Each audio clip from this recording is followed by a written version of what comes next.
Selamat siang Sobat JKN, balik lagi di BPJS On Air, kantor cabang Tapak Tuan. Oke. Iya, gimana Kak Fani kabarnya hari ini? Syukur alhamdulillah baik, sangat baik, luar Sangat baik biasa. Ya. Syukur ya. Happy ya Kak ya? Wah, happy sekali Sangat happy, sih. bener Kita tuh harus membawa aura positif setiap hari, ya kan?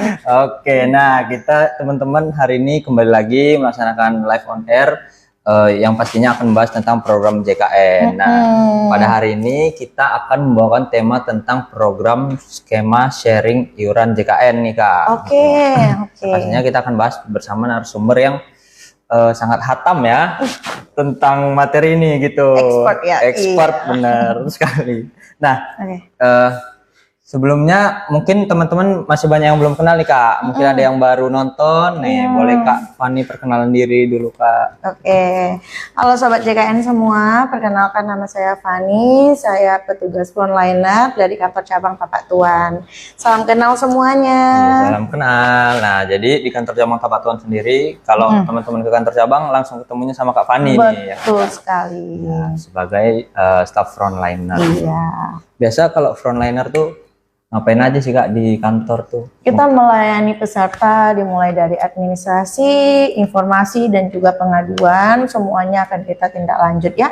Kalau seandainya memang ada kendala-kendala teknis yang memang tidak bisa diselesaikan oleh frontliner, kita akan mengarahkan ke dalam ruangan UP3 untuk penanganan lebih lanjutnya. Iya, Gitu. seperti itu ya Sobat JKN. Berarti pastinya menangani peserta dan membantu jika ada peserta pengaduan, keluhan terkait BPJS Kesehatan ya Kak. Iya. Seperti itu ya teman-teman. Jadi teman-teman juga kalau ingin bertanya boleh langsung ditanyakan di kolom chat.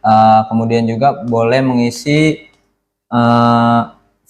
formulir ya teman-teman. Jika ada kendala-kendala terkait pelayanan atau sejenisnya gitu.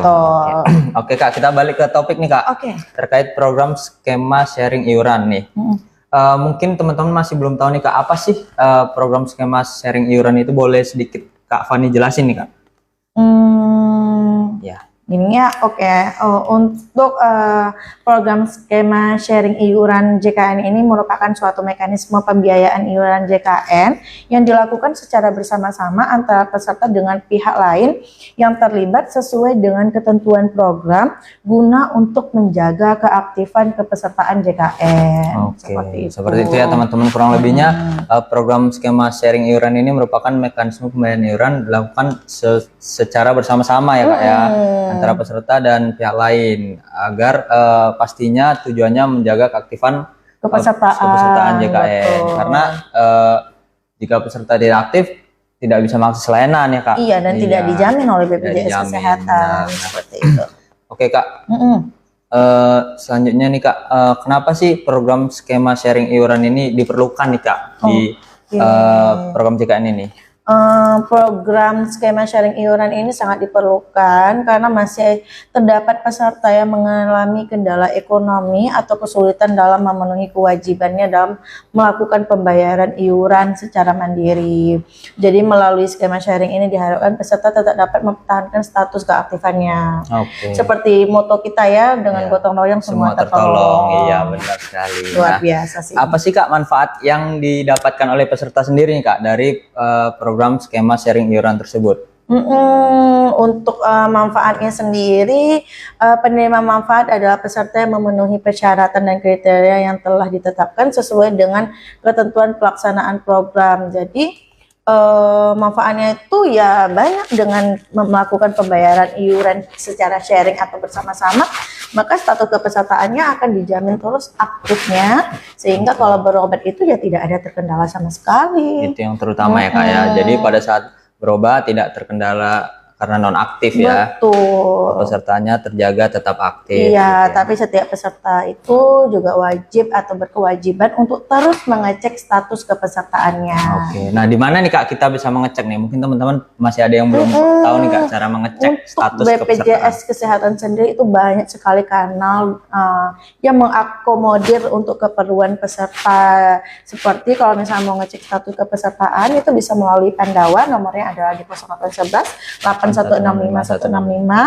atau dengan melalui aplikasi mobile JKN. Iya, gitu teman-teman. Jadi jangan lupa jika ingin mengecek status kepesertaan dapat melalui WhatsApp Pandawa ya Kak ya. Betul Di nomor sekali. 0811 865 165 dan di download mobile JKN Iya. gitu agar lebih mudah ya Kak ya. Betul. Seperti itu teman-teman.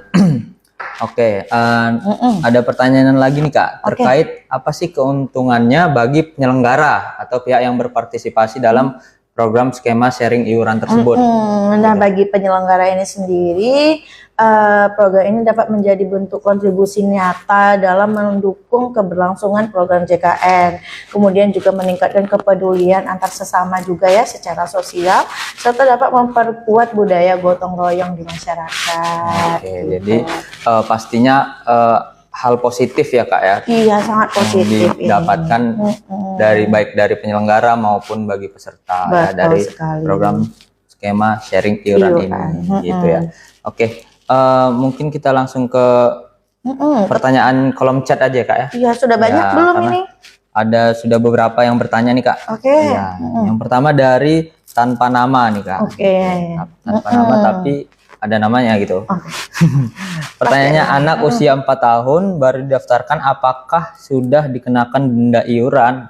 4 tahun baru Kalau didaftarkan. seandainya terdaftarnya sebagai apa dulu Ibu? Kalau misalnya didaftarkan sebagai tanggungan pemerintah, itu bisa langsung didaftarkan dan langsung aktif. Tapi kalau seandainya didaftarkan menjadi tanggungan pribadi atau yang berbayar mandiri sendiri, itu harus menunggu 14 hari.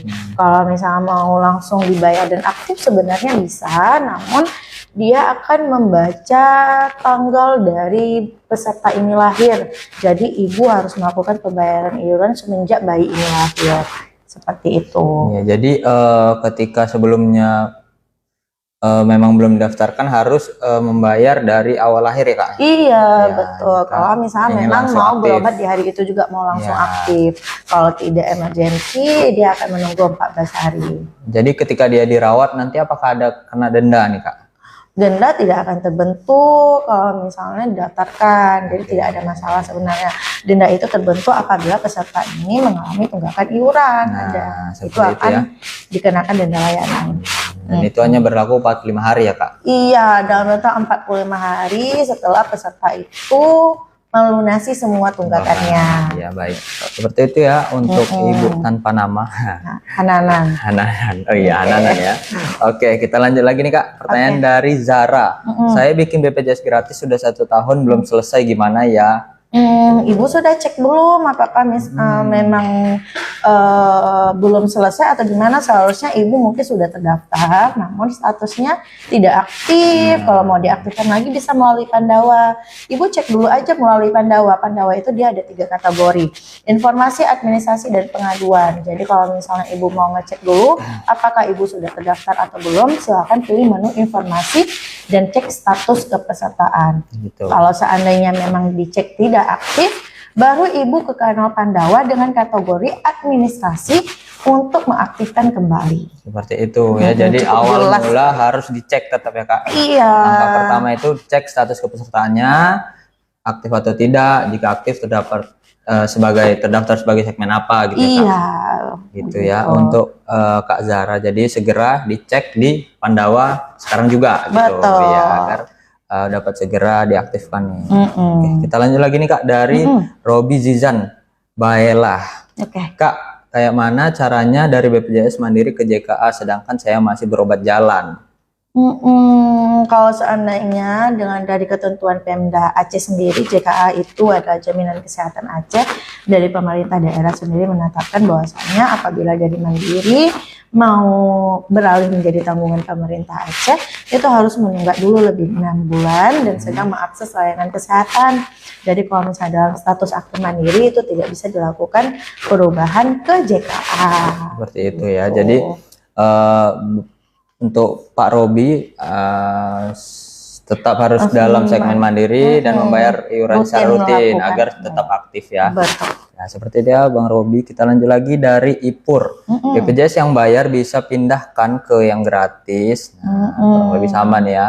Iya, tergantung dengan mau yang gratisnya itu yang mana Bapak Ibu. Kalau misalnya mau yang gratis tanggungan pemerintah pusat itu coba dulu menuju ke dinas sosial. Namun kalau misalnya menjadi tanggungan dari pemerintah daerah setempat itu tergantung lagi bagaimana kebijakan dari Pemda tersebut. Karena masing-masing Pemda mempunyai peraturan atau kebijakan yang berbeda-beda. Ya, seperti itu ya. Jadi ada baiknya jika ingin mendaftarkan yang gratis dapat langsung menuju ke kantor cabang terdekat agar dapat lebih informasinya lebih jelas gitu, karena tiap daerah itu berbeda-beda ya Kak. Iya, seperti itu ya. Untuk terima kasih juga teman-teman yang sudah menonton. Jika ada salah kata kami mohon maaf. Kami pamit undur diri. Betul. Selamat siang teman-teman sekalian. See you. See you. Bye bye.